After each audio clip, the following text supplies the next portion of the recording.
फांसों के रूह जब मचलती है कि नाते मुस्तफा का जोरे बोली सुभान अल्लाह। और एकटू जोरे बोलते हबे कि नाते मुस्तफा का रूह जब मचलती है कि नाते मुस्तफा का रूह जब मचलती है तो आशिकों की चेहरे से चांदनी निकलती है नाते मुस्तफा कर कि उनके सदके खाते हैं उनके सदके पीते हैं उनके सदके खाते हैं कि उनके सदके खाते हैं उनके सदके पीते हैं काश वो नजर आते काश वो नजर आते ख्वाबों की दरीचे से नाते मुस्तफा कर अल्लाहुम्मा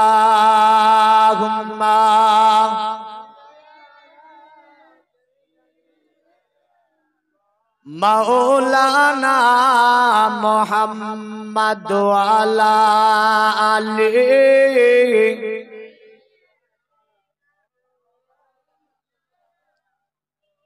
আলহামদুলিল্লাহ যাবতীয় তারিফ প্রশংসা গুণগান গুণকীর্তনা আরাধনা আর্চনা উপাসনা সে মহান স্রষ্টা রব্বুল আলামিনের জন্য যিনি অক্ষয় অব্যয় নিরঞ্জন নিরাকার ওয়াহদাহু লা শারীক বড় ভালোবেসে মেহেরবানি করে করুণা করে একটি দুয়ার মাহফিলে বিভিন্ন জায়গা থেকে বাছাই ছাঁটাই করে এনে সুন্দর পরিবেশে বসার তৌফিক এনায়েত করেছেন।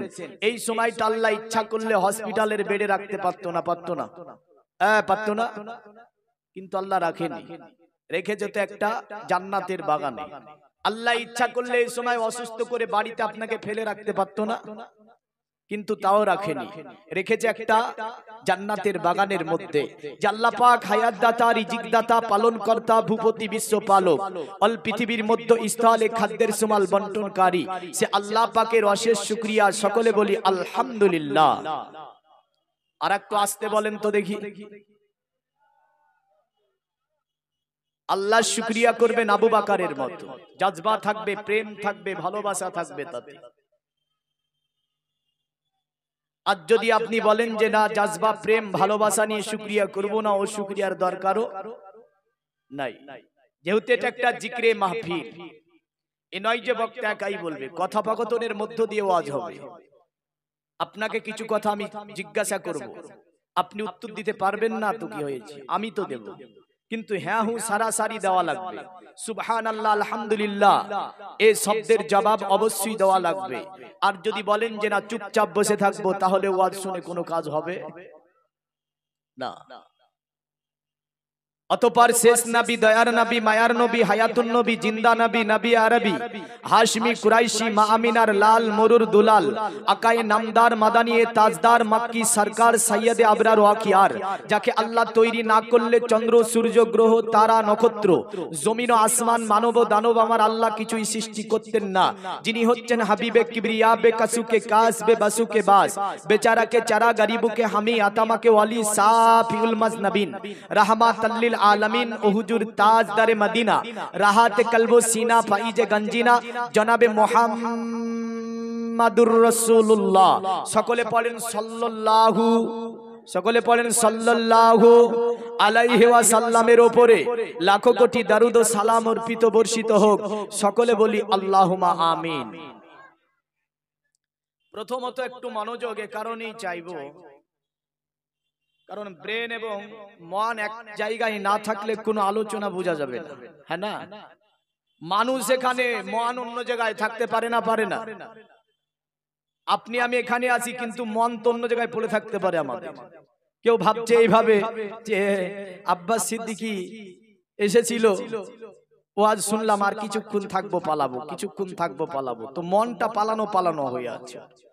আবার কেউ ভাবছে যে সকাল বেলায় আমাকে যেতে হবে একটা ক্ষেতের কাজে, ক্ষেতের চিন্তা আছে, মানে মন খেতে পড়ে আছে।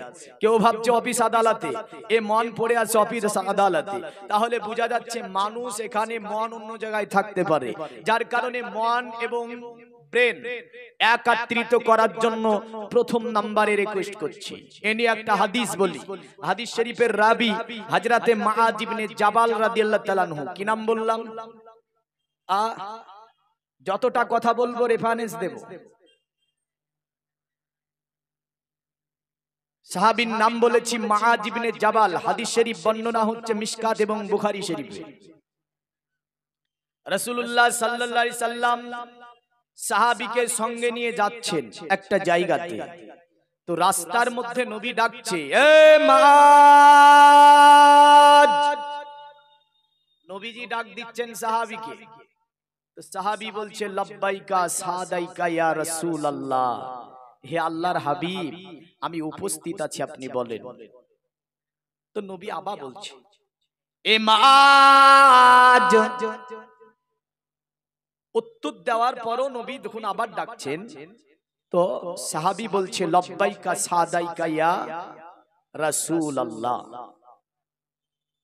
যারা ইউটিউব ফেসবুক থেকে নিয়ে আমার ঘরের যুবক জেনারেশন যারা হাদিস শিখেছে, এই হাদিসের উসুল যদি জিজ্ঞাসা করি, 12 বছর লাগবে হাদিসটা বোঝাতে। ওকে এই হাদিস বুঝতে গেলে 12 বছর লাগবে ওকে এর উসুল বলতে, যার কারণে মৌলানা পড়া লাগে হাদিস বলতে গেলে, বুঝলেন? তো এর উসুল জানতে হবে প্রথমে। হাদিসে উসুলুল হাদিস না জানলে আপনি হাদিস বুঝতে সক্ষম হবেন না। নবী একই জায়গাতে দুইবার একজন সাহাবীকে ডাক দিচ্ছে, সাহাবী দুবারই উত্তর দিচ্ছে। জোরে বলেন। নবীজি সাল্লাল্লাহু আলাইহি সাল্লাম বলছেন, আল্লাহর নবী বলছে, এই মুআয, আমি তোমার সঙ্গে কিছু কথা শেয়ার করব, মানে আলোচনা করব। তো সাহাবী বলছে, বলুন। আল্লাহর নবী বলছে, ওগো মুআয শোনো, আমি নবীজি তোমাকে বলতে চাই, তুমি কি জানো আমি তোমার সঙ্গে কিছু গুরুত্বপূর্ণ বিষয় নিয়ে আলোচনা করব। এ মুআয, আমি নবীজি দেখলাম তোমার ব্রেন মন একত্রিত আছে কিনা, কারণ আমি নবীজি যেটা তোমাকে বলবো সেটা হয়তো তুমি স্মৃতিগোচর করতে পারবে না। তোমার মন এক জায়গায়, ব্রেন যদি এক জায়গায় থাকে, তুমি তাহলে স্মৃতিগোচর করতে পারবে না। এই কারণে আমার নবী মুআয ইবনে জাবালকে কি জায়গাতে আল্লাহর নবী দুটি ডাক দিয়েছিল। জোরে বলেন সুবহানাল্লাহ। এ পৃথিবী মুমিন মুসলমান, আমার নবী মুআয ইবনে জাবালকে বলে, ওগো মুআয, এ আমার সাহাবী মুআয, তুমি কি বলতে পারবে আল্লাহ পাকের হক বান্দার উপরে কি আছে? সাহাবী বলে, আল্লাহু আ'লামু ওয়া রাসূলুহু। কারণ মুআয ইবনে জাবাল তিনি সাহাবী ছিলেন, ওহাবী ছিলেন না। মুআয ইবনে জাবাল তিনি সাহাবী ছিলেন। সাহাবীদের আকীদা হচ্ছে আল্লাহু আ'লামু ওয়া রাসূলুহু, ওটা আল্লাহ আল্লাহর রাসূল বেশি বলতে পারবে। আমার নবীজি বলেছিল, এ মুআয, ওগো আমার সাহাবী মুআয, শুনে রেখে দাও, আল্লাহ পাকের হক বান্দার উপরে নামাজ পড়া, আল্লাহ পাকের হক বান্দার উপরে রোজা রাখা, আল্লাহ পাকের হক বান্দার উপরে যাকাত দেওয়া, এমন করে আমার নবীজি হুকুকুল্লাহর ইবাদত গুলি বর্ণনা করলেন। অতঃপর আমার নবীজি মুআয ইবনে জাবালকে বলে, এ মুআয, ওগো আমার সাহাবী মুআয, তুমি কি বলতে পারবে আল্লাহ পাকের নৈকট্য লাভ করতে গেলে অতএব কি ইবাদত করতে হবে দুনিয়াতে? দুনিয়ার জমিনে এমন কোন ইবাদত দিয়ে আমার আল্লাহ পাকের নৈকট্য লাভ করা যায়? সাহাবী বলে, ওটাও আল্লাহ আল্লাহর রাসূল বেশি বলতে পারবে যে কি ইবাদতের মাধ্যমে আল্লাহর নৈকট্য লাভ করা যায়। আমার নবী বলেছিল, মুআয, ওগো আমার সাহাবী মুআয, শুনে রেখে দাও, পৃথিবীর জমিনে যে আমার উম্মত বেশি বেশি করে নফল ইবাদত আদা করে নেবে, ও আল্লাহ পাকের নৈকট্য লাভ করে করে নেবে। আরো জোরে বলতে হবে সুবহানাল্লাহ।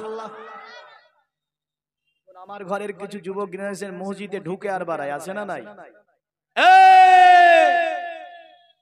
রাগ নেবি না, যদি প্রয়োজন হয় বসে যেতে পারবি, কোনো অসুবিধা নাই, ওয়াজের শেষে বসে যাবি, বুঝিয়ে দেব। ঢুকে আর বাড়ায়, জিজ্ঞাসা করলে কি ব্যাপার, বলে নফলের কোনো দলিল নাই। কি বলে? নফলের কোনো দলিল নাই। নফলের দলিল বুখারীতে আছে, নফলের দলিল মিসকাতে আছে, নফলের দলিল মুসলিমে আছে, নফলের দলিল খোদ আল্লাহর কোরআনেও আছে। জোরে বলে। তাহলে নফলের দলিল নাই যারা বলেছে, এদের রুটে পড়বেন না। নবীজি বলেছেন, যারা পৃথিবীতে বেশি বেশি করে নফল ইবাদত করবে ওরা আল্লাহর নৈকট্য লাভ করবে। জোরে বলেন। তাহলে এখানে যে এসে বসেছেন, এটা নফল ইবাদত না? ইবাদত না? এটা নফল ইবাদত। আরো অনেক নফল ইবাদত ছুড়েছে, হাদিসে আছে কিনা বলে দেব। সেই দিন একটা মসজিদে আমি এক মুসল্লিকে বলেছিলাম, চট করে আপনার নামাজ হয়েছে, ঝট করে উঠে পেছনে এসে বসে বলছে, আচ্ছা রাসূলুল্লাহর কোন হাদিস দিয়ে দেখাতে পারবে যে কোন সাহাবী সালাম ফিরার পরে নবীজির পেছন থেকে ঝট করে উঠে গিয়ে পিছনে বসেছে? কিয়ামতের সকাল পর্যন্ত কোন মা একটা বাচ্চার জন্ম দেয়নি যে হাদিস দেখাবে সাহাবীরা সালাম ফিরানোর পরে চুপচাপ আপন জায়গাতেই বসে থাকতো। জোরে বলে। একে যে সালাম ফিরানো হয়ে গেল চট করে উঠোনি পেছনে পালাই? একটা হাদিস দেখা আমাকে যে সালাম ফিরানো হয়ে গেলে নবী সাহাবী উঠে চলে যেত, পেছনে গিয়ে বসতো। কিয়ামতের সকাল পর্যন্ত একটা হাদিস কেউ দেখাতে সক্ষম হবে না। আর ওরাই বলে ওরা বেদাত করে, এটা বেদাত নয়। যে সালাম ফেরানোর পরে চট থেকে কাতার থেকে উঠে গিয়ে আরেক জায়গায় গিয়ে বসবে, এটা তো কোনো সাহাবীর আকীদা নয়, এটা কোনো আইম্মায়ে মুজতাহিদিন আকীদা নয়। কারণ তারা নামাজ সালাম ফিরিয়ে চুপচাপ বসে তাসবিহ পড়তো। জোরে বলেন সুবহানাল্লাহ। আপন জায়গাতে বসে তাসবিহ পড়তো। এটাই আমার রাসূলুল্লাহর দেওয়া দ্বীন, এটাই আমার আল্লাহর দেওয়া দ্বীন, এটাই হচ্ছে ইন্নাদ দীনা ইনদাল্লাহিল ইসলাম। জোরে বলেন সুবহানাল্লাহ। আসি টুকটুক করে রেফারেন্স গুলি টানবো আমি। তবে আমরা এই যে বসেছি, আচ্ছা বলেন তো আমাদের নবীর নাম কি? এই বলেন, খুব মনোযোগ, যতক্ষণ ওয়াজ শুনবেন মনোযোগ নেবেন। এমন একটা অ্যাঙ্গেলে আপনাকে পৌঁছাবো, মনোযোগ ছাড়া বোঝা যাবে না। আমাদের নবীর নাম কি বললেন? মুহাম্মাদুর রাসূলুল্লাহ সাল্লাল্লাহু আলাইহি ওয়াসাল্লাম। 12টা অক্ষর বললাম। কটা অক্ষর? 12টা অক্ষর। কোন ব্যক্তি যদি মুহাম্মাদুর রাসূলুল্লাহ সাল্লাল্লাহু আলাইহি সাল্লাম বলে, আমার আল্লাহ বলে 12 ঘন্টার গুনাহে সাগীরাকে আমি আল্লাহ maaf করে দিই। জোরে জোরে জোরে জোরে। কয় ঘন্টার গুনাহে সাগীরা maaf হয়? 12 ঘন্টার। কোন ব্যক্তি যদি বলে লা ইলাহা ইল্লাল্লাহ মুহাম্মাদুর রাসূলুল্লাহ সাল্লাল্লাহু আলাইহি সাল্লাম, তো আমার আল্লাহ বলে 24 ঘন্টার গুনাহে সাগীরাকে আমি আল্লাহ maaf করে দিই। জোরে বলেন। তাহলে কলেমা পড়তে তো কৃপণতা কেন? আসি, তাহলে বললেন যে আমাদের নবীর নাম হচ্ছে মুহাম্মাদুর রাসূলুল্লাহ। জিনের নবীর নাম কি বলেন দেখি? জিন। জিন আগে এসেছে না মানুষ আগে এসেছে? জিন আগে এসেছে। তো জিন যখন এসেছিল দুনিয়াতে কোন নবী এসেছিল? এসেছিল না। তাহলে জিনের নবীর নাম কি? তো জিনের নবীও হচ্ছে আমার নবী মুহাম্মদ রাসূলুল্লাহ সাল্লাল্লাহু আলাইহি ওয়াসাল্লাম। আচ্ছা বলেন তো ফেরেশতার নবীর নাম কি? হিন্দুর নবীর নাম কি? এবার কি বলবেন? বড় বড় মনোযোগ। যদি বলি হিন্দুর নবীর নাম কি, খ্রিস্টানের নবীর নাম কি, নাসারার নবীর নাম কি, দালিদের নবীর নাম কি, আদিবাসীর নবীর নাম কি, তো উত্তর দিতে গিয়ে একটু বাজছে। মনে হচ্ছে যে হিন্দুর নবী, খ্রিস্টানের নবী, নাসারা নবী, হ্যাঁ কার নবী? আমার আল্লাহ বলে শোনো পৃথিবীর মানব, পৃথিবীর জমিনে আমি আল্লাহ পাক ইতিপূর্বে যত নবী রাসূলকে পাঠিয়েছিলাম, আমি আল্লাহ আদম নবী আলাইহিস সালাম থেকে নিয়ে ঈসা নবী পর্যন্ত নবী রাসূল পাঠিয়েছিলাম। নবীরা এসেছিল একটাই কাজ, তাদের দ্বীনে ইসলামকে কায়েম করার জন্য, দ্বীনে ইসলামকে প্রতিষ্ঠিত করার জন্য, এক আল্লাহকে জানিয়ে দেওয়ার জন্য, এক আল্লাহর ইবাদত বুঝিয়ে দেওয়ার জন্য আপনার তারা এসেছিল। আমার আল্লাহ বলে পৃথিবীর মানব আমি আল্লাহ কোন নবীকে কোন গোত্রের ওপর নবী বানিয়েছিলাম, কোন নবীকে কোন কাফিলার ওপর নবী বানিয়েছিলাম, কোন নবীকে কোন বংশের ওপর নবী বানিয়েছিলাম, কোন নবীকে কোন আমি আল্লাহ শহরের প্রতি নবী বানিয়েছিলাম, কোন নবীকে আমি আল্লাহ কোন এলাকার প্রতি নবী বানিয়ে পাঠিয়েছি। কিন্তু আমি আল্লাহ মুহাম্মদকে কোন বংশের নবী বানাই না, মুহাম্মদকে কোন এলাকার নবী বানাই না, আমি মুহাম্মদকে কোন গোত্রের নবী বানাই না। আমার আল্লাহর কোরআন দিয়ে আল্লাহ বলছে ওয়ামা আরসালনাকা ইল্লা রাহমাতাল লিল আলামিন। ওগো আমার নবী পৃথিবীতে যত সম্প্রদায়ের মানব আছে, মুসলমান থেকে নিয়ে, হিন্দু থেকে নিয়ে, খ্রিস্টান থেকে নিয়ে, বৌদ্ধ থেকে নিয়ে, জৈন থেকে নিয়ে, নাসারা থেকে নিয়ে, শিখ থেকে নিয়ে, দলিত থেকে নিয়ে, আদিবাসী থেকে নিয়ে যত সম্প্রদায়ের মানুষ আছে, আমার আল্লাহ বলছে আমার সৃষ্টির জন্য আপনাকে আমি রহমত বানিয়ে পৃথিবীর জমিনে পাঠিয়েছি। জোরে বলেন সুবহানাল্লাহ। যেমন আপনি বলবেন আমার জন্য নবী রহমত, এমন ভাবে আল্লাহ বলছে শোন বান্দা, মানুষের প্রতি আমার নবীকে রহমত বানিয়েছি। সে হিন্দু হতে পারে, জৈন হতে পারে, খ্রিস্টান হতে পারে, নাসারা হতে পারে, এক কথায় আমার সৃষ্টির জন্য আমি আল্লাহ পাক আমার নবীকে আমি রহমত বানিয়ে পাঠিয়েছি। জোরে বলেন সুবহানাল্লাহ। ওগো জগতের মুমিন মুসলমান, তাহলে যদি প্রশ্ন হয় যে হিন্দুর নবীর নাম কি, কি আপনাকে উত্তর দিতে হবে।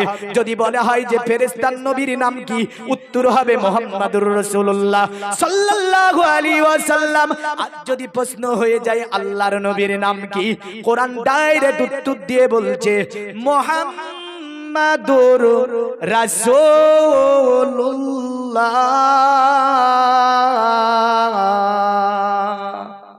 জোরে বলবেন না? কোরআন বলছে মুহাম্মাদুর রাসূলুল্লাহ। মুহাম্মদ হচ্ছে আল্লাহর রাসূল, মুহাম্মদ হচ্ছে আল্লাহর রাসূল। এবার আপনাকে যদি বলি আপনি কোন ধর্মের মানুষ, কি বলবেন? ইসলাম ধর্মের। যদি জিজ্ঞাসা করি আপনি কোন ধর্মের মানুষ, বলবেন ইসলাম ধর্মের। আপনাকে আমি জিজ্ঞাসা করি তো বলেন আপনি মরার পরে কোথায় যাবেন? এই জান্নাতে না জাহান্নামে যাবেন? এই জান্নাতে যাবেন না জাহান্নামে যাবেন? জান্নাতে যাবেন না? জান্নাতে।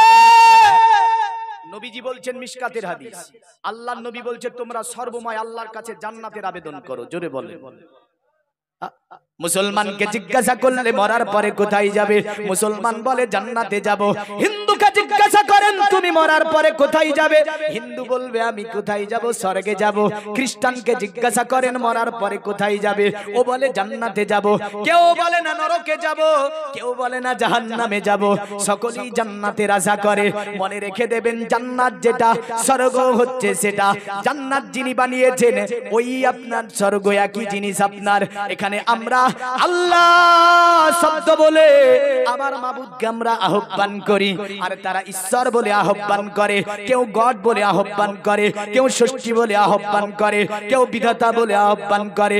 কিন্তু মনে রাখবেন আমার আল্লাহকে ডাকার জন্য যে শব্দ, সেটার নাম হচ্ছে আল্লাহ।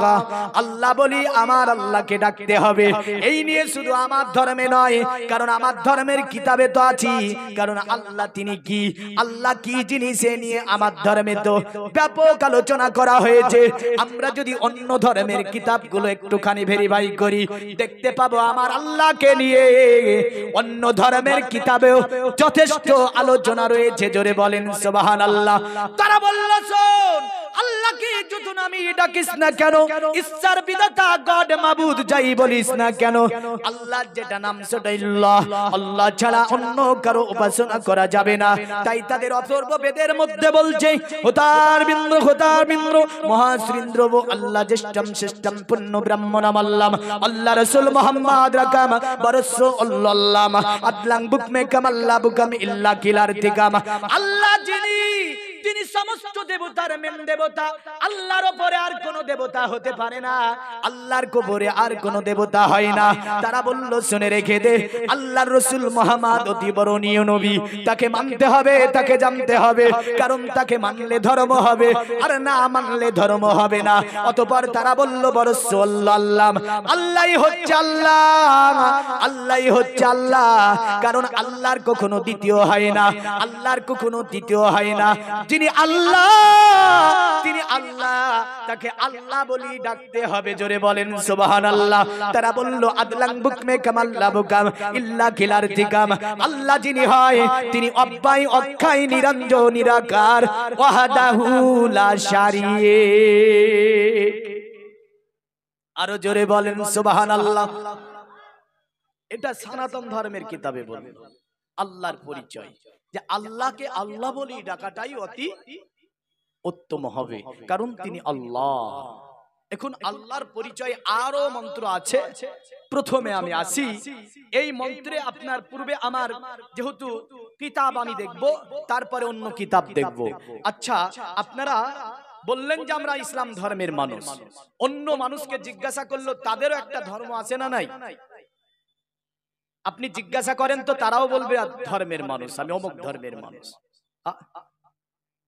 যদি আপনাকে জিজ্ঞাসা করি বলবেন আমারটা সত্য, ওকে যদি জিজ্ঞাসা করি ও কি বল, মিথ্যা বলবে? এই মিথ্যা বলবে? আপন আপন ধর্মকে কেউ মিথ্যা বলে? সবাই বলবে আমারটাই ভালো, বলবে না? হ্যাঁ, তবে কিতাব বলবে কোনটা ভালো, জোরে বলে। কে বলবে? কিতাব বলবে কোনটা ভালো। সবাই তো আপন আপন ভালো বলবি, আমারটা আমি ভালো বলবো, ওরটা ও ভালো বলবে, এ করে তো কাজ হবে না। এখন দেখতে হবে কিতাব। কি দেখতে হবে? কিতাব দেখতে হবে। এখন আমাদের ধর্মের মূল গ্রন্থ যেটা, সেটার নাম কি বলেন? সেটার নাম কি? কোরআন। এই কোরআনুল কারীম হচ্ছে আমার ধর্মের মূল গ্রন্থ। কিন্তু একটু লজ্জা লাগে বলতে যে আমার ধর্মের ৯৫টা মানুষ এই কোরআন পড়তে জানে না, ঠিক বলছি না? আর সনাতন ধর্মের ৯৯ নয় ৯৯.৫ যদি বলা যায় তবু ভুল হবে না, তাদের বেদ, তাদের মূল গ্রন্থ বেদ, এও পড়তে জানে না। দেখিনি জীবনে যেটা কি জিনিস, কেমন লেখা আছে, কি মন্ত্রগুলো আছে, পূজাতে কি মন্ত্র লাগে, পূজা করতে গেলে কি মন্ত্র লাগে, এই মন্ত্রটার মানে কি হতে পারে, এই মন্ত্র বলছে সংস্কৃতিতে, সংস্কৃতির বাংলাটা কি হতে পারে, এই সংস্কৃতি বাংলাতে বলে দেখি তো একটুখানি যে কি বলতে চাইছে, গিয়ে যদি একটুখানি বাংলা করে দেখতে যাই তাহলে সমস্যার সমাধান হয়ে যাবে। দেখেন, তো আমাদের ধর্মের যেহেতু মূল গ্রন্থ আল কোরআন, লজ্জা নয়, জানতে হবে। এটাই হচ্ছে ইসলাম, যে আল কোরআন। কেউ লজ্জা পাবেন না, কারণ কিছু কথা হয়তো হতে পারে আমার একটুখানি তিতা, কিন্তু মনে রাখবেন লজ্জা না নিয়ে সেটা গিলার চেষ্টা করবেন। আচ্ছা, এখানে আল্লাহর কোরআনের কথা অনেকেই শুনলেন যে কোরআন মূল গ্রন্থ। একটু কোরআনের ভালোবাসায় কার কার কোরআন পড়া জানা আছে একটু হাত তুলে দেখান তো দেখি। এই দেখান, কয়জন ব্যক্তি কোরআন পড়তে জানেন? হাত তুলেন তো দেখি। তোলেন তোলেন তোলেন তোলেন তোলেন। দেখেছেন? ওঠে না, না বানা। এখন বলবো না আমি এটা যে কার কার কোরআন জানা নাই হাত তুলেন, এটা আমি বলবো না, কারণ এটা বলতে গেলে আরো হাত পাওয়া যাবে না, হ্যাঁ না? এটা বলতে গেলে আরো হাত পাওয়া যাবে না। তাহলে কি বলবো বলেন? যদি ৯৫% মানুষ কোরআনই পড়তে না জানে আমার ধর্মে, এই জাতির অধন পতন কোন জায়গাটাই যদি দেখতে যাই, মূল একটা জায়গা হচ্ছে কোরআন, মূল হাতিয়ার। আমরা একে কি করেছি? একে ভুলে বসে আছি, আছে না নাই? ভুলে বসে আছি। আমি গত মাহফিলে আমার মনে পড়ে এখানে ডাইরেক্ট আমি কোরআন দিয়ে ওয়াজ করেছিলাম, কিন্তু আজকে আমাকে একটু বলেছে বেদ বিভিন্ন কিতাব থেকে একটু আলোচনা করবেন, তাই আমি হাতে আজ কোরআন নিলাম না, তবে ডাইরেক্ট কোরআন থেকে আমি আয়াত পড়ে আপনাকে আয়াত পড়তাম, হুবাহু মানে এবং হাদিস আনতাম। তো যাই হোক, বেদ কোরআন আমি ইনশাআল্লাহ আনয়ন করব। তবে দেখেন এই যে কোরআন মহান একটা কিতাব, আমার আল্লাহ বলে ওগো আমার নবী শুনুন, পৃথিবীর জমিনে আমি আল্লাহ পাক এর পূর্বে 103 খানা কিতাব পাঠিয়েছিলাম, কোন নবীর উপরে 10 খানা সহিফা পাঠিয়েছিল। আদম নবীকে আল্লাহ বলেছিল ওগো আমার নবী আদম, পৃথিবীতে আমি আল্লাহ তোমার উপরে 10 খানা সহিফা দিলাম। আল্লাহ বলে আদম এই সহিফার দায়িত্ব আমি আল্লাহ তোমাকে অর্পণ করে দিলাম, তোমাকে দিয়ে দিলাম। হযরত আদম আলাইহিস সালাম কিতাবগুলো তিনি আপনার নিয়েছিলেন, এমন করে হযরত ইদ্রিস আলাইহিস সালামের উপরে আমার আল্লাহ পাক 1 নয় 2 নয় 30 খানা সহিফা নাজিল করলেন। আর আমার আল্লাহ বললেন ইদ্রিস শোনো, আমি আল্লাহ পাকের কিতাবের দায়িত্ব তোমার উপরে দিয়ে দিলাম, তোমার জামানার মানুষের উপর দিয়ে দিলাম। এমন করে আমার আল্লাহ পাক হযরত ইদ্রিস নবী থেকে নিয়ে ঈসা নবী পর্যন্ত 103 খানা কিতাব নাজিল করলেন। কিন্তু ওই জামানার কিতাবগুলো আজকে বাজেয়াপ্ত কেন হয়েছে জানেন? কারণ ওই কিতাব মানুষের দায়িত্বে দেওয়া হয়েছিল, মানুষ তার মধ্যে মন গড়া কথাগুলোকে আপনার লিখেছে, উল্টো পাল্টা করেছে আপনার মন্ত্রের, এমন করে তারা আপনার ওর মধ্যে নিজের মন গড়া কিছু কাহিনীকে লিখে দিল। আমার আল্লাহ বলে ওগো আমার নবী, আমার নবী আমি আল্লাহ ইতিপূর্বে 103 খানা কিতাব দুনিয়াতে পাঠিয়েছিলাম, ওই কিতাবের দায়িত্ব আমি আল্লাহ আপন আপন জামানার নবীদের উপরে দিয়েছিলাম, কিন্তু তারা কিতাবগুলো রাখতে পারেনি। আমি আল্লাহ পাক সর্বশেষ গ্রন্থ নাজিল করছি যার নাম আল কোরআন। এই আল কোরআনের দায়িত্ব পৃথিবীর কাউকে আমি আল্লাহ দেব না। আমার আল্লাহ বলে দুনিয়ার মানব, আমি আল্লাহ নিজেই এই কোরআনের দায়িত্ব নিয়ে নিলাম। পৃথিবীর জমিনে যত বড়ই জালিম বাদশা আসুক না কেন, যত বড়ই পৃথিবীতে শক্তিশালী বাদশা আসুক না কেন, কোরআনের মধ্যে কিয়ামত পর্যন্ত একটাও ভুল দেখাতে পারবে না। এখানে যে কোরআন আছে আমাদের ভারতবর্ষের জমিনে, এই কোরআনের সূরা কটা আছে গো? আলহামদুলিল্লাহ 114টা। আচ্ছা আরবের কোরআন শরীফে কটা সূরা আছে? 114টা। আচ্ছা বলেন তো আমাদের কোরআন শরীফ খুলতি সূরাতুল ফাতিহার পরে কি আছে? সূরাতুল বাকারা। বাকারা সূরাতুল বাকারায় যে আয়াতগুলো আছে, তৃতীয় পবিত্র কোরআনের 6666 আয়াত, এই ঘটনাটি অনেক যুবকের কাছে হয়তো ভুল লাগতে পারে। দেখো এ নিয়ে মতবিরোধ ইমামদের মধ্যে হতে পারে, কারণ কোন ব্যক্তি 3টি আয়াতকে একটা গণনা করেছে, কোন ইমাম আপনার বলেছে 2টি আয়াতকে একটা গণনা করেছে। আহলে সুন্নাত ওয়াল জামাতের আপনার মতে 6666 আয়াত, আর ইমাম শাফিঈ ও অন্যান্য মতে তারা কেউ বলেছে 3332টি আয়াত, কেউ বলেছে 3632টি আয়াত। কিন্তু আয়াত সংখ্যায় কম বেশি, স্পেলিং এ কোনো কম বেশি নাই। জোরে বলেন সুবহানাল্লাহ। এটা বুঝে না ওরা, না বুঝে বুঝলেন ওই নিয়ে বাহাসে লেগে পড়ে, কিন্তু আসল বিষয়টা বুঝতে হবে। তাই বলি কিছু পড়াশোনা করার দরকার আছে, সব ফেসবুক ইউটিউব থেকে হয় না। আল কোরআনে 6666 আয়াত। যদি আরবের কোরআন শরীফ দেখেন একই পাবেন, আমেরিকার দেখেন তবুও একই পাবেন, লেবানন দেখেন তবুও একই পাবেন, জর্ডান দেখেন তবুও একই পাবেন। এক কথায় পৃথিবীতে যত মুসলিম দেশ, যত জায়গায় কোরআন আছে একই রকম আছে, একটা অক্ষর এদিক ওদিক নাই। জোরে বলেন, একটা অক্ষর এদিক ওদিক নাই। কিন্তু অন্যান্য ধর্মগ্রন্থ অবস্থা কি বলছে? ভারতের বাইবেলের সঙ্গে পাকিস্তান মিলে না। তাজ্জুব, মন্ত্র ওলট পালট, সংস্কার করতে গিয়ে আপনার পুরোহিতরা, বড় বড় পণ্ডিতরা ওলট পালট। পৃথিবীর মুমিন মুসলমান, পশ্চিম বাংলার গুরুত্বপূর্ণ আপনার এই ভারতের একটি কিতাব যার নাম হচ্ছে মহাভারত, সংস্কার করতে গিয়ে অনেক আপনার পণ্ডিতরা ওলট পালট করছে। ছন্দে মিল নাই তাদের, আপনার লাইনের সঙ্গে লাইনের মিল নাই, মন্ত্রের আপনার মিল পাওয়া যায় না।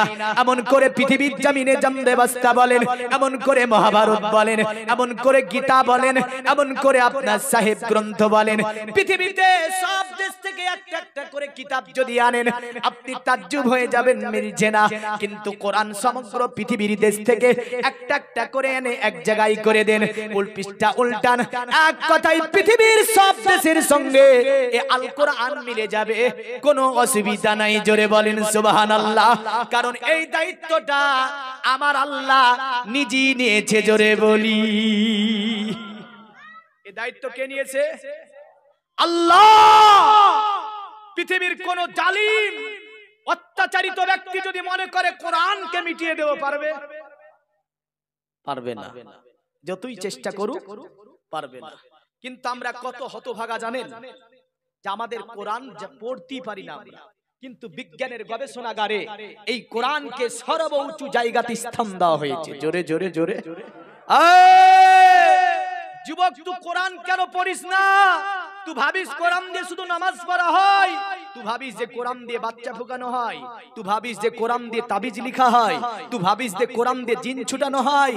আরে না, এ তো কোরআনের কাছে ছোট ছোট কাজ, মামুলি কাজ কোরআনের কাছে। এই কোরআন দিয়ে পৃথিবীকে পরিচালনা করা হচ্ছে আজকে। এই কোরআন যে জাতির কাছে আছে, ওই জাতি তো কথা ছিল পরিচালনা করবে, কিন্তু অন্য জাতি এই কোরআনকে হাতে পেয়ে বলছে আমরা হয়ে গেলাম পৃথিবীর মধ্যে শ্রেষ্ঠ, আমরাই পরিচালনা করব দেশকে, পৃথিবীকে। তা আজকে আমরা মুসলিম পরিচালিত হয়েছি না হয়নি? হয়নি? হয়েছে। তাহলে আপনাকে গবেষণার জন্য বলছি না, একটা রিকোয়েস্ট করে যাচ্ছি, যারা এই মাহফিলে বসে আছেন অনেকে কোরআন শরীফ পড়া জানেন না, আছে না নাই? আছে না নাই? আমার ঘরে অনেক যুবক আছে যারা আপনার মাধ্যমিক, উচ্চ মাধ্যমিক, গ্রাজুয়েট কমপ্লিট করেছে, মাস্টার ডিগ্রি কমপ্লিট করেছে, পিএইচডি করেছে, অথচ কোরআন জানে না। এর পিএইচডির কোনো কাজ হবে? এই কাজ হবে? এর ডাক্তারি, মাস্টারি, প্রফেসর, ইঞ্জিনিয়ারিং কোনো কাজ আসবে?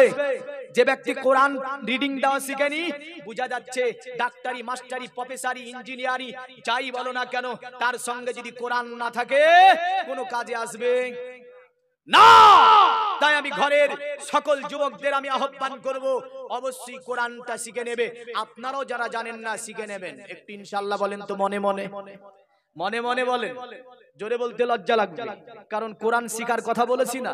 কোরআন শিখার কথা বললে ইনশাআল্লাহ বলতে লজ্জা লাগে, আমি জানি, কারণ এটা আমার জন্য বলছি না, আপনার জন্য বলছি। আরে পড়ো গো কোরআন মধুর বাণী, দিয়ে মন প্রাণ অন্তর তোমার সদা হবে, পড়িলে কোরআন। আরে ওযু করো কোরআন খোলো, কাবার দিকে বসে আরে ধীরে ধীরে পড়ো কোরআন, জীবন কাটবে সুখে। জোরে বলবেন না? আরে ধীরে ধীরে পড়ো কোরআন, জীবন কাটবে সুখে। জোরে বলি। এ দুনিয়ার মুমিন মুসলমান, এখন আপনার আমার ঘরের মাস্টার, ডাক্তার, প্রফেসর, ইঞ্জিনিয়ার, এমন করে যুবক জেনারেশন যারা আছে, তাদের জন্য কোরআন থেকে অনেকগুলো উৎস আছে। আপনার বিজ্ঞানের একটা উৎসকে আমি উঠাবো, তারপর ইনশাআল্লাহ ওয়াজের আপনার সামনের দিকে এগিয়ে দেব। আমেরিকার সরজমিনে বিজ্ঞানীদের একটা সেমিনার হচ্ছে। সেমিনার বুঝেন? সেমিনার বলতে আলোচনা হচ্ছে একটা বিজ্ঞানীদের কি নিয়ে। পৃথিবীর জমিনে আমার আল্লাহ দুটি সাগর, একটার নাম আটলান্টিক মহাসাগর আর একটার নাম পারস্য সাগর, নাম শুনেছেন? পৃথিবীর জেনারেল যারা শিক্ষা অর্জন করেছে তারাও ভালো বলতে পারবে, এই দুটি সাগর আপনার সঙ্গম স্থল দিয়ে একই সঙ্গে আপনার চলছে। একটার পানি হবে নোনা, আর একটার পানি হবে মিঠা। নোনা পানি মিঠার সঙ্গে মিলবে না, আর মিঠা পানি নোনার সঙ্গে মিলবে না। জোরে বলেন সুবহানাল্লাহ। আমেরিকার বড় বড় বিজ্ঞানীরা বলল, চল আমরা যাব সেই আপনার আটলান্টিক মহাসাগরে। আটলান্টিক মহাসাগরে তারা চলে গেল স্টিমার নিয়ে। তারা যাবার পরে এদিককার পানিকে উঠাই, আপনার একটু স্বাদ দেখে, দেখে তো আপনার বড় নোনা, আর আপনার আর এক দিককার পানিকে উঠাই, দেখে পানি মিঠা, পানযোগ্য আছে। দুটি পানির কালার আলাদা, একটা হবে নীল, একটা হবে সাদা, দুটি একসঙ্গে বইছে।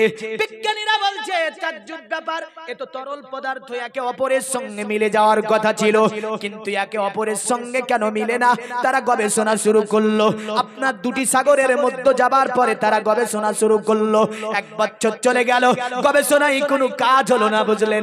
2 বছর চলে গেল, গবেষণায় কোনো কাজ হলো না। 3 বছর চলে গেল, গবেষণায় কোনো ফলাফল আসলো না। 4 বছর চলে গেল, বিজ্ঞানীদের সময় দিনের পর দিন চলে যায়। তারা বহু আপনার কিতাব ঘাটাঘাটি করে, জ্যোতিষীর কিতাব, মনোঋষির কিতাব, জ্যোতিষীর কিতাব, বিভিন্ন কিতাব তারা দেখতে থাকে, বিভিন্ন উৎস তারা বের করতে চাই সেই কিতাব থেকে, কিন্তু তাতে আপনার বাইবেলের মধ্যে কোনো উৎস তারা খুঁজে পেল না, মহাভারতে কোনো উৎস খুঁজে পেল না, এমন করে আপনার জানদে বাস্তাতে কোনো আপনার উৎস খুঁজে পেল না, এমন করে ত্রিপিটকের মধ্যে 2টি সাগরের কোন উৎস খুঁজে তারা যখন বের করতে সক্ষম হলো না। 10 বছর পার হয়ে গিয়েছে, বলল এমন করে কাজ হবে না, চল আব্দুল্লাহর লাল আমিনার দুলালের কাছে যাই, যদি নবীর কাছে চলে যায় নিশ্চয়ই এর একটা উৎস খুঁজে পাওয়া যাবে। তারা আমার নবীজির কদম তলে আসতে বাধ্য হলো। বিজ্ঞানীরা এসে বলল মুহাম্মাদের উপরে যে কিতাবটা নাজিল হয়েছিল তার নাম হচ্ছে আল কোরআন, একটুখানি আল কোরআনের গবেষণা করি। আল কোরআনের গবেষণায় তারা বসে গেল। আমার আল্লাহ কোরআনে 5 জায়গাতে এই 2টি সমুদ্রের আলোচনা করেছে, জোরে বলেন সুবহানাল্লাহ। তারা একে বলল দেখ, যেটা বাইবেলে পাইনি, জান্নে বাস্তাতে পাইনি, যেটা মহাভারতে পাইনি, যেটা গীতার মধ্যে পাইনি, যেটা ওয়াতে ত্রিপিটকে পাইনি, যেটা সাহেবের মধ্যে পাইনি, পৃথিবীর কোন ধর্মগ্রন্থতে এমন কথা লেখা দেখতে পাইনি যে কথা আল কোরআন বলে দেয়, জোরে বলেন আর একটু জোরে বলেন সুবহানাল্লাহ। তারা আপনার সূরা আর রহমানকে দেখতে পায়। সূরা আর রহমানে আমার আল্লাহ বলছে মারাজাল বাহরাইনিয়াল তাকিয়ান বাইনাহু মাবারজাকুল্লায়াব গিয়ান। আরো জোরে বলেন। তাদের সম্মুখে এসে গিয়ে ছায়া দেখে বলছে মারাজাল বাহরাইন, এ মারাজাল বাহরাইন 2টি সমুদ্রের সঙ্গমস্থল। আমার আল্লাহ দিচ্ছে বিজ্ঞানের উৎস যে মারাজাল বাহরাইন 2টি সমুদ্রের সঙ্গমস্থল, একটা আটলান্টিক মহাসাগর আর একটার নাম পারস্য সাগর। তো দেখছে আমার আল্লাহ বলছে, দেখেন আমার আল্লাহ বলছে এইভাবে বাইনাহু মাবারজাকুল্লায়াব গিয়ান। আমি আল্লাহ 2টি সমুদ্রকে একদম সঙ্গমস্থলে প্রবাহিত করছি, আর 2টি সমুদ্রের মধ্যে আমি আল্লাহ পর্দা মেরেছি, জোরে বলেন। কি বর্ণনা কোরআনে। তারা বলছে দেখ, আল্লাহ বলে বাইনাহু মাবারজাকুল্লায়াব গিয়ান, 2টি সমুদ্রের মধ্যে আল্লাহ বলছে আমি পর্দা লটকিয়ে দিয়েছি। আটলান্টিক মহাসাগরের পানি পারস্যতে মিলবে না, আর পারস্যের সাগরের পানি আটলান্টিকে যাবে না, জোরে বলেন। আল্লাহ বলে 2টি পানির স্বাদ হবে আলাদা, নোনা এবং তিতা, নোনা এবং মিঠা যাবে না রে, কারণ আমি আল্লাহ 2টির মধ্যে কি করেছি, পর্দা দিয়েছি। তারা মাইক্রো করল আটলান্টিক মহাসাগর পারস্য সাগরের কাছে, বিজ্ঞানের অনেক যন্ত্রপাতি লাগিয়ে দিল। কোরআন বলছে বাইনাহু মাবারজাকুল্লায়াব গিয়ান, উভয়ের মধ্যে একটা পর্দা মারা হয়েছে, কিন্তু তারা কোনো পর্দা উন্মোচন করতে সক্ষম হলো না। এসে গেল নবীজির দরবারে। আমার নবী হচ্ছে সাহেবে কোরআন, আমার নবীকে আল্লাহ কোরআন পড়িয়েছে, জোরে বলেন সুবহানাল্লাহ। আমার নবী বলে দুনিয়ার মানব 2টি সাগরকে আমার আল্লাহ পাক সুন্দরভাবে এই কারণেই প্রবাহিত করেছে, দুনিয়ার ভারসাম্য রক্ষা করার জন্য। একটার পানি দিয়েছে নোনা, আর একটার পানি দিয়েছে মিঠা। যদি আটলান্টিক মহাসাগর পারস্যতে মিলে যায়, আর পারস্য যদি আটলান্টিকে মিলে যায়, পৃথিবীর জমিনে কোনো মানুষ বেঁচে থাকতে পারে না।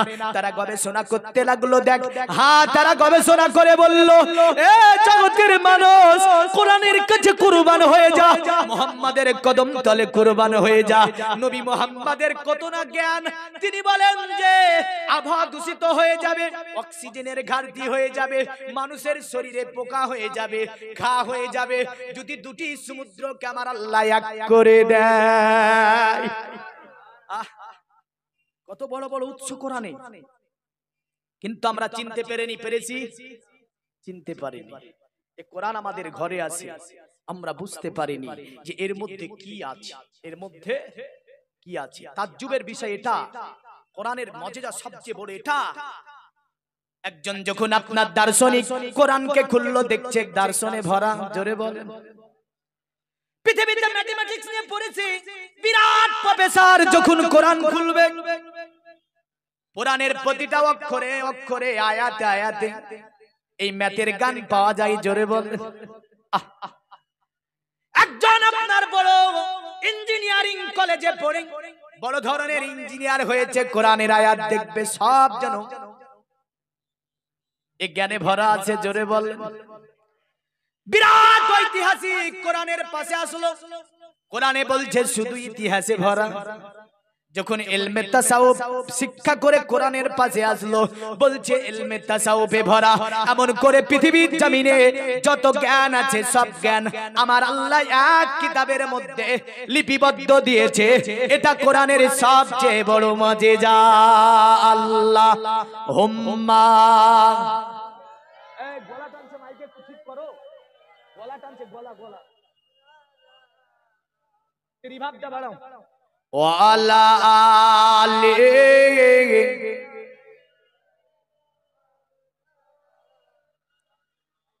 জগতের মুমিন মুসলমান, এখন আমি আসবো পৃথিবীর জমিনে। আমার নবীজি সাল্লাল্লাহু আলাইহি সাল্লাম তিনি আসলেন একমাত্র পৃথিবীতে মানুষকে মানুষ হিসাবে প্রতিষ্ঠিত করার জন্য, পৃথিবীটাকে বাসযোগ্য করার জন্য, মানুষকে আপনার এই যে সমাজবদ্ধ জীব এই শিক্ষা দেওয়ার জন্য। এটা শুধু আল কোরআন বলে না, সনাতন ধর্মের গুরুত্বপূর্ণ কিতাব, কিতাবটির নাম হচ্ছে ভবিষ্য পুরাণ। আমাদের কিতাব নাম হচ্ছে কোরআন, আর সনাতন ধর্মের একটা কিতাব আছে যে কিতাবটির নাম হচ্ছে পুরাণ। এই ভবিষ্য পুরাণে তারা বলল এতো শ্রীলঙ্কারে মিলচ্ছাচার্যেন সম্ভাবিত মহামাদি দীক্ষাত শিক্ষো শাখা সম্ভাবিত নিপ্রসে যাব মহাদেবং মুরিস্থল নিবাসী নমো গঙ্গা জলেশ্চ সংস্নাপ্য পঞ্চগব্য সম্ভবিতে নমস্তে বিরিজানাত মুরিস্থল নিবাসিনে ত্রিপ্রারসুরন সেই বহুমায়া প্রবর্তিনে। তারা বলল সোম জগতের মানব মরুর প্রান্তরে একজন ব্যক্তির আবির্ভাব ঘটবে, যিনার নাম হবে মুহাম্মদ। কি নাম হবে? আমরা আরবিতে কি বলি একে? মুহাম্মদ সাল্লাল্লাহু আলাইহি সাল্লাম। কোরআন এভাবে বলছে, মা কানা মুহাম্মাদুন আবা আহাদিন মির রিজালিকুম ওয়ালাকির রাসূলুল্লাহ ওয়ালাকির রাসূলুল্লাহি ওয়া খাতামান নাবিয়্যিন। মুহাম্মদ সাল্লাল্লাহু আলাইহি সাল্লাম কোন পুরুষের পিতা নয়, আর ইনি হচ্ছে নবীদের সমর্পণকারী নবী। কারণ ইনার পরে আমি আল্লাহ পৃথিবীতে আর কোন নবী রাসূল পাঠাবো না। জোরে বলেন সুবহানাল্লাহ। আরবি শব্দ মুহাম্মদ আর সংস্কৃতি শব্দতে বলা হয়েছে মুহাম্মদ। দুটি শব্দ আপনার একই রকম দেখতে, তবে আমার নবীর নাম বেদে অন্য নামও আমার নবীকে ডাকা হয়েছে। শুধু মুহাম্মদ নামটি বেদে একটা মন্ত্রের মধ্যে ডাইরেক্ট বলা হয়েছে। জোরে বলেন। একটা মন্ত্রে আছে মুহাম্মদ নাম, বাদবাকি যেমন অথর্ব বেদে নবীজিকে বলতে গিয়ে বলল এইভাবে, নারাজ সংসং সুদিষ্টজম পসং সপ্রথস্তমাং নারাসং নামে পৃথিবীতে একজন ব্যক্তি আসবে যাকে অনেকে আল্লাহ পাক জ্ঞান গরিমা দেবে। জোরে বলেন। নারাসং শব্দটি সংস্কৃতি শব্দ। নারাসংয়ের যদি বাংলা করে বাংলা হবে প্রশংসিত, আর যদি আপনার প্রশংসিত এটা আরবি করে আরবি হবে মুহাম্মাদুর রাসূলুল্লাহ। মুহাম্মদ শব্দের অর্থ হচ্ছে প্রশংসিত, নরাসং শব্দের অর্থ হচ্ছে প্রশংসিত। তবে আপনি মনে রেখে দেবেন, আমার নবীজিকে তারা ভবিষ্য প্রাণে মুহাম্মদ নামে আখ্যায়িত করলো, করার পরে বলল এ জগতের মুমিন মুসলমান, পৃথিবীতে ওই নবীটা আসার পরে মানুষকে অতএব দুনিয়াটাকে বাসযোগ্য করে তুলবে। তোরা যদি বাঁচতে চাস আব্দুল্লাহ ছেলে মুহাম্মদকে মেনে নে। পৃথিবীটাতে যদি শান্তিময় বসবাস করতে চাস আব্দুল্লাহ ছেলে মুহাম্মদকে মেনে নে। কারণ পৃথিবীতে যিনি কুসংস্কারকে মিটিয়েছেন তিনি আব্দুল্লাহ ছেলে মুহাম্মদুর রাসূলুল্লাহ সাল্লাল্লাহু আলাইহি ওয়াসাল্লাম। পৃথিবী থেকে যিনি অশ্লীলতাকে মিটিয়েছেন তিনি আব্দুল্লাহ ছেলে মুহাম্মদুর রাসূলুল্লাহ সাল্লাল্লাহু আলাইহি ওয়াসাল্লাম। এই পৃথিবীটাকে যিনি বাসযোগ্য করে তুলেছেন তিনি আব্দুল্লাহ ছেলে মুহাম্মদুর রাসূলুল্লাহ সাল্লাল্লাহু আলাইহি ওয়াসাল্লাম। তাই তারা বলছে নামাজতে বিরি জানাত মরুস্থল নিবাসিনে, ওগো মরুস্থলে আগমনকারী মুহাম্মদ তোমাকে জানাই আমরা প্রণাম, তোমাকে জানাই আমরা শতবাদ। তিপ্রা রাসূল নাসাই বহু মায়া প্রবার দিনে দয়া করে তোমার কদম তলে আমাদেরকে একটু জায়গা করে দেবে, আমাদের জীবনটা ধন্য হয়ে যাবে। আরো জোরে বলেন সুবহানাল্লাহ। তো কোথায় জায়গা চেয়েছে? অন্য ধর্মের মানুষ বলছে তিপ্রা রাসূল নাসাই বহু মায়া প্রবার দিনে, নবীজি যদি আপনার কদমের তলে কিয়ামতের ওই কঠিন দিন, কিয়ামতের কঠিন দিন যদি আপনার কদম তলে একটু জায়গা করে দেন তাহলে আমাদের জীবনটা ধন্য হবে। আমরা চাইবো না? চাইবো না? अरे रोजे कियामत का ओ सूरज हमको क्या झलसाएगा। जोरे बोलूं, बुझा जाए ना? तो बुझा जाए ना तो डीजे बाजे की करे? ওই ডিজে গুলো যে বাজে কি বাজে ও নাচে বুঝলেন, ও নিজেও বুঝেন আর বাপও বুঝেন। কি ভাষায় কথা বলে শুধু বুকে ধড়াম ধড়াম ধড়াম লাগে না? এই লাগে না? এই মুসলমানের ছেলেরা বাজায় না, এগুলো বাজায় না। পিকনিকের নামে মদ পান করে আর এমন গানা চালাই বুঝলেন নিজে বুঝে না, শুধু ওই ধড়াম ধড়াম বুঝে যায়, দম দম দম দম করে এতেই নাচে। আরে এ তো সহজ উর্দু, না বুঝতে পারলো সুবহানাল্লাহ বললেন কি আছে। আর ও বুঝতে পারেন চাই না পারেন ওই ধড়াম ধড়াম বুঝলেন। কান হিলাবেন, শোনা গুনাহ, কান হিলানো গুনাহ, একটু মনোযোগ দাও তাতে গুনাহ, নাচা গুনাহ, সবগুলোই গুনাহ।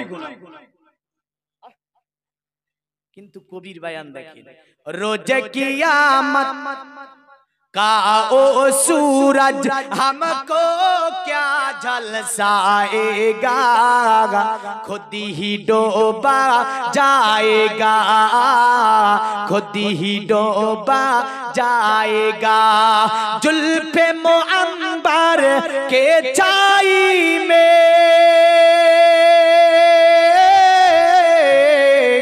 जुल्फे मुअम्बर के छाई में करेंगे हम आराम। जोरे जोरे जोरे मदीना तुझे सलाम, मदीना तुझे सलाम। नाम नबी हम लेते हैं और हासिदी क्यों जल जाती है, माथे पे बल आती है, माथे पे बल आती है। दिल की तकती पर लिखते हैं আমার নবী কা নাম। বাংলা বলে দিয়েছি। আমাদের মুর্শিদাবাদে উর্দু গজলটা কম চলে, মুর্শিদাবাদে বাইরে যত চলে যাব, মালদা, দিনাজপুর, আপনার এদিকে রায়গঞ্জ, সব উর্দু, উর্দু শুনতে ভালোবাসে ওরা। তো আমাদের মনে একদিকে লেখা আছে লা ইলাহা ইল্লাল্লাহ, অপর দিকে লেখা আছে मोहम्मदुर रसूलुल्लाह। अरे दिल की तकती पर लिखते हैं अमर नबी का नाम, मदीना तुझे सलाम, मदीना तुझे सलाम। अल्लाहुम्मा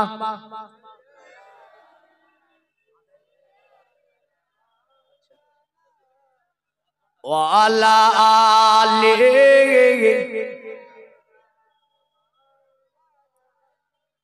ए जगतेर मुमिन মুসলমান, এখন একটা ঘটনাকে সম্মুখে রেখে আমি বেদ কুরআন বিভিন্ন কিতাব থেকে এটি রেফারেন্স দেব। প্রথম আপনি মনে রাখবেন, পৃথিবীতে নবীগণ এসেছিল একটা কারণ ছিল, তারা দিন কায়েম করার জন্য, দিন ফেলানোর জন্য আমার নবীকে আমার আল্লাহ পাক অনুরূপ পাঠিয়েছিল। জোরে বলেন সুবহানাল্লাহ। আজ থেকে 4000 বছর আগে কাবা মুআজ্জামার পাশে বসে আল্লাহর নবী ইব্রাহিম আল্লাহকে বলছে, ওগো আমার আল্লাহ, পৃথিবীর জমিনে তুমি অতএব আমাকে নবী করে পাঠিয়েছো। এ আমার আল্লাহ, আমি কাবা মুআজ্জামার কাজ আমি কমপ্লিট করেছি গো আল্লাহ। আমার আল্লাহ বলছি, ইব্রাহিম তুমি আমার কাবার কাজ কমপ্লিট করেছো। এ নবী ইব্রাহিম বলো কি নিবে? মুজরি স্বরূপ যেটা চাইবে আমি আল্লাহ তোমাকে সেটাই দেব। ইব্রাহিম বলছো, গো আমার আল্লাহ, তোমার কাছে রাজত্ব নেব না, টাকা পয়সা নেব না, আমি জমি জায়গা চাইবো না। আমার আল্লাহ বলছে, নবী ইব্রাহিম বলো তুমি তাহলে কি নেবে? ইব্রাহিম বলে, আল্লাহ, ওগো আমার আল্লাহ, একটা জিনিস তোমার কাছে চাইবো, তুমি কি আমাকে দেবে? আল্লাহ বলে, হ্যাঁ এ ইব্রাহিম, তুমি যা চাইবে আমি আল্লাহ তোমাকে সেটাই দান করব। ইব্রাহিম হাত তুলে আল্লাহকে বলছে, রব্বানা ওয়াবআস ফীহিম রাসূলাম মিনহুম। সূরাতুল বাকারাতে দোয়াটি আমার আল্লাহ পাক আপনারা আনয়ন করেছেন। হযরত ইব্রাহিম বলছে, আল্লাহ, পৃথিবীর জমিনে তুমি আমার গোত্রে একজন নবী পাঠিয়ে দাও, যে নবীটা আসার পরে তোমার দিন মানুষকে বুঝাবে, তোমার দিন মানুষকে শিখাবে, তোমার দিন পৃথিবীতে কায়েম করবে, আল কোরআন মানুষকে জানিয়ে দেবে, তোমার কিতাব মানুষকে পড়িয়ে দেবে, তোমার কিতাব পৃথিবীতে মানুষকে বুঝিয়ে দেবে। এমন সুন্দরতম একজন নবী পৃথিবীতে তুমি পাঠিয়ে দাও। আমার আল্লাহ বলেছিল, ইব্রাহিম, আমার নবী ইব্রাহিম, আমি আল্লাহ তোমার দোয়াকে কবুল করে নিলাম।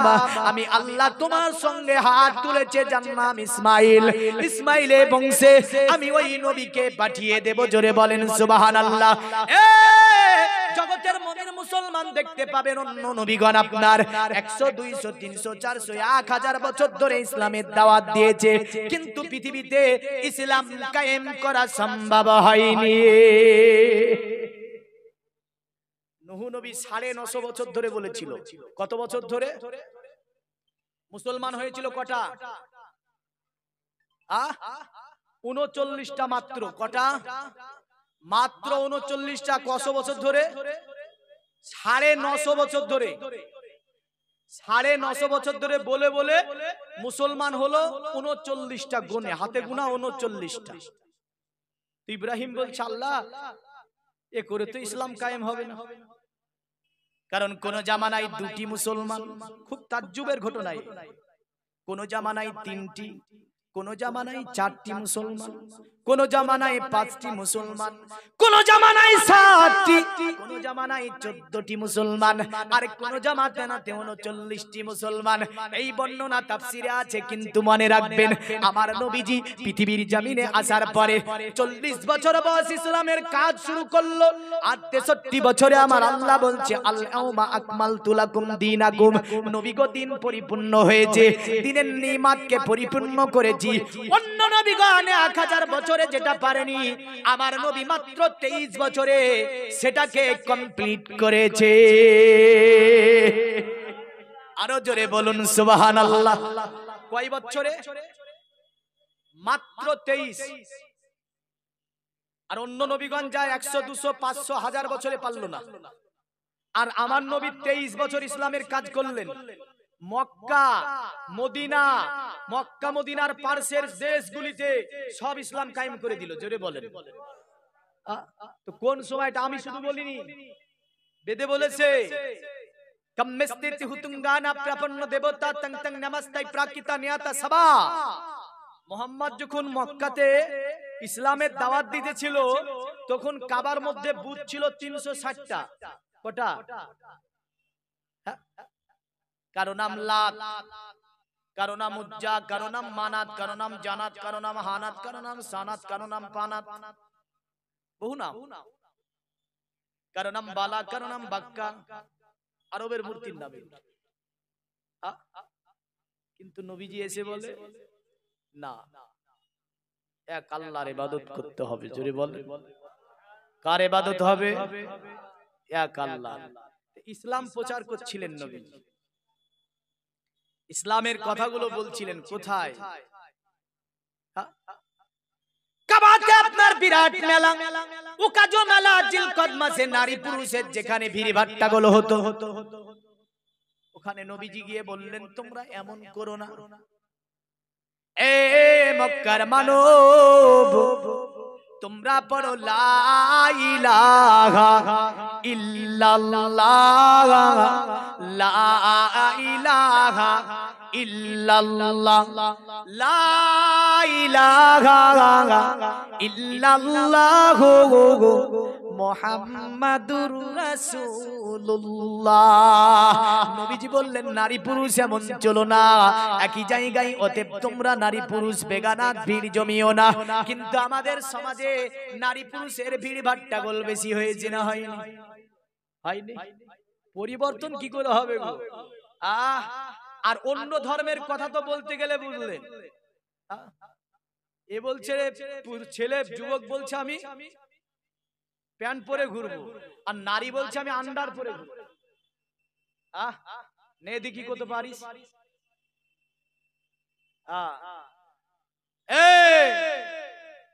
এটা কিন্তু শুধু মোহাম্মদের কথা যে নারী পুরুষ এক জায়গায় হতে পাওয়া যাবে না, অন্য ধর্মে কি নাই? মোহাম্মদ তো শুধু এই কথা বলতে পারে না। হ্যাঁ, বেদের মন্ত্র পড়বো একটা, পড়বে মর্মে। আমাদের তো বহুদিন শুনেছেন, বেদের তো শোনেননি। বেদ বলেছে কি জানেন? আদাং পশ্যবে মাপ্রি সনাতং পদকো হরো মাত কস্পলকো দশন্ত সারি ব্রহ্ম ভুবিত। পণ্ডিতকে বলল গো পণ্ডিত নারী পুরুষ কেমন করে চলবে?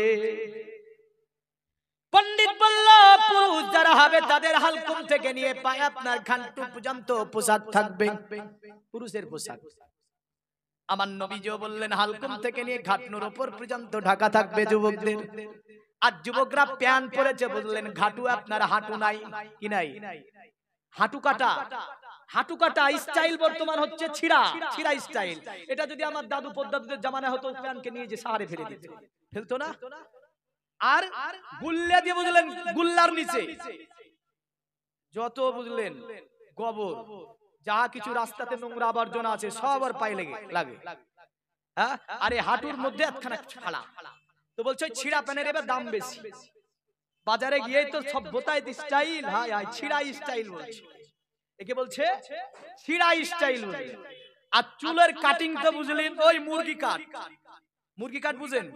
মানে ওই যে মুরগের ফুল থাকে দেখবেন ওপর দিয়ে একটা ফুল রেখেছে একটা, কে গিয়ে বলছে আমার ঘাড় থাক সামনে কেটে দাও। এটাকে কি কাট বলে? নাম বললাম না, বুঝে নেন এটা কি কাট, মানে পিছনে আছে শুধু। আর কে যে বলছে আমার নাম হচ্ছে টিঙ্কু, একটা টি লিখে দাও চুল কেটে, তো চুল কেটে টি লিখছি। কে বলছে আমার নাম পিঙ্কু, বলে পি লিখে দাও আমার নামের প্রথম অক্ষর পি, চুল কেটে পি লিখে দাও। এই স্টাইল হলো না সভ্যতা হলো? এই স্টাইল না সভ্যতা? আধুনিক বিজ্ঞানের যুগ, শিক্ষিত সমাজ নাকি? কিন্তু শিক্ষিত সমাজ যা স্টাইল করছে, আমার দাদু পদ্দাদুদের জামানায় হলে জুতা দিয়ে মারত, বুঝলে? ওই স্টাইল ছিল না তো। আসি, বেদ বলছে আদং পশ্যবে মাপ্রি সনাতং পদকো হরো মাত কস্পলকো দশন্ত সারি ব্রহ্ম ভুবিত। নারী পুরুষ যখন রাস্তা দিয়ে যাবে, কোন পুরুষ যেন নারীকে টিটকারি না মারে। সুবহানাল্লাহ, জোরে বলবেন না? আরো বললো তুমি খবরদার একে অপর নারীকে দেখে টিটকারি তুমি মারিবে না। দ্বিতীয় পণ্ডিতকে বলল গো পণ্ডিত তুমি বলো নারীর পোশাকটা কেমন হবে? বলল শোন, নারীর পোশাক হবে মাথার তালু থেকে নিয়ে পায়ের তালু পর্যন্ত।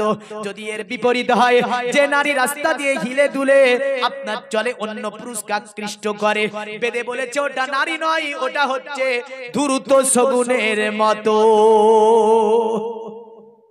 নারী নারী নয়, যে নারীর চলনে অন্য যুবক আকৃষ্ট হবে ওটা নারী হতে পারে না। বললো ওটা মাতে কসফলক দশন্ত সারি ব্রহ্মভূবিত, ওটা হচ্ছে ধূর্ত শগুন। যে নারীর চলন খারাপ, যে নারীর চলন খারাপ ও নারী নয়। তাহলে এগুলো যদি সমাজে কায়েম হয়, তাহলে নারী মর্যাদা আলাদা হয়ে যাবে না? সব ধর্মই আছে পর্দার কথা, মুসলমান ধর্মী যে পর্দার কথা বলা হয়েছে তা নয়, প্রতিটা ধর্মে পর্দার কথা আছে। জোরে বলে, এবার আসি, নবীজি দাওয়াত দিচ্ছেন কোথায়? ওই মেলার মধ্যে বললেন। তো ওই সময়তে ঝামেলা বেঁধে গেল, মক্কাতে বিরাট ঝামেলা, দিন নিয়ে, ধর্ম নিয়ে। একজন সাহাবী জ্ঞানী, জগতের মুমিন মুসলমান, সাহাবীর নাম হচ্ছে আবু বকর সিদ্দিক রাদিয়াল্লাহু তাআলা আনহু। তিনি আপনার সিরিয়াতে গিয়েছেন। সিরিয়ার একজন মহান পণ্ডিত, যিনি তাওরাত, জবুর, ইনজিল এমন করে সব কিতাব আপনার তার পড়া ছিল। এই মহান পণ্ডিত আপনার তার কাছে আবু বকর বসে বলছে, আচ্ছা আপনি তো তাওরাত, জবুর, ইনজিল সব কথা পড়েছেন, একটা কথা আপনাকে জিজ্ঞাসা করব। ওই পুরোহিত বলল, তোমার নাম কি? বলল, আমার নাম হচ্ছে আবু বকর। বলল, বাড়ি কোথায় তোমার? পরে বাড়ি হচ্ছে আপনার আমার মক্কাতে, যেটা সংস্কৃতে সম্মুল নামে খ্যাত করা হয়েছে। আর আপনার মহাভারতের মধ্যে একব সম্মুল বলা হয়েছে। পরে ঘটনাগুলি আনছি, তবে এই ঘটনাটাকে একটু আগিয়ে দিই আপনার। বলল, বাড়ি কোথায়? বলে, বাড়ি হচ্ছে আপনার আমার মক্কায়। বলল, কি বলতে চাও? বলে, পণ্ডিত, ওগো পণ্ডিত দয়া করে বলবে, মক্কাতে বড় ঝামেলা ধর্ম নিয়ে। আব্দুল্লাহর ছেলে মুহাম্মদ তো বলে, লা ইলাহা ইল্লাল্লাহ, এক আল্লাহ ছাড়া অন্য কাউকে মানা যাবে না, এক আল্লাহ ছাড়া অন্য কাউকে জপা যাবে না। এ পণ্ডিত দয়া করে তুমি বলবে পৃথিবীতে সত্য ধর্ম কোনটা আর ধর্মগুরু কে? ওই পণ্ডিত বলল, শোনো, তোমার নাম আবু বকর? বলে, হ্যাঁ। বাড়ি হচ্ছে মক্কায়? বলে, হ্যাঁ। বলল, আবু বকর, এ আবু বকর তুমি সিরিয়া থেকে মক্কায় চলে যাও, কারণ ধর্মনায়ক যিনি, ধর্মগুরু যিনি, তিনি মক্কাতেই আসবে আর তার নাম হবে মুহাম্মদ। অতএব তিনি মক্কাতেই জন্মগ্রহণ করবে।